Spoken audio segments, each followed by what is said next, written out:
வாழ்க வளமுடன். புத்தி கூர்மை அல்லது சமயோசித புத்தி, இது பிரசன்ஸ் ஆஃப் மைண்ட் என்று சொல்லக்கூடிய அமைப்பை உடையவர்களை வாழ்க்கையில் வெற்றியாளர்களாக இருக்கின்றார்கள். நீதிமன்றத்திலே வாதாடுகின்ற வழக்கறிஞர்கள், பட்டிமன்ற பேச்சாளர்கள் ஆகியோர்களுக்கு இது மிகவும் அவசியமானதாக இருக்கிறது.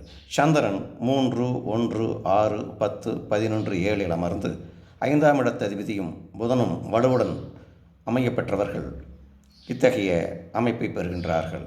இந்த 2 துறைகளுக்கும் மட்டுமல்ல, ஜோதிட துறைகளிலும் கூட இது முக்கிய பங்கு வகிக்கிறது. கோள்களின் விளக்கங்களை அனைத்து ஜோதிடரும் கூறினாலும் கூட அதற்குரிய செயலை வினாடி நேரத்தில் மனதில் கொண்டு வந்து கூறுவது அரிதானவர்களாகவே காணப்படுகின்றனர். அந்த வகையில் சகோதரர் திண்டுக்கல் சென்ராஜ் அதை சிறப்பாக செய்கின்றார். காணொளி வாயிலாக அவருக்கும் ஒரு வாழ்த்தினை இதன் மூலம் தெரிவித்துக் கொள்வோம். நன்றி, வணக்கம்.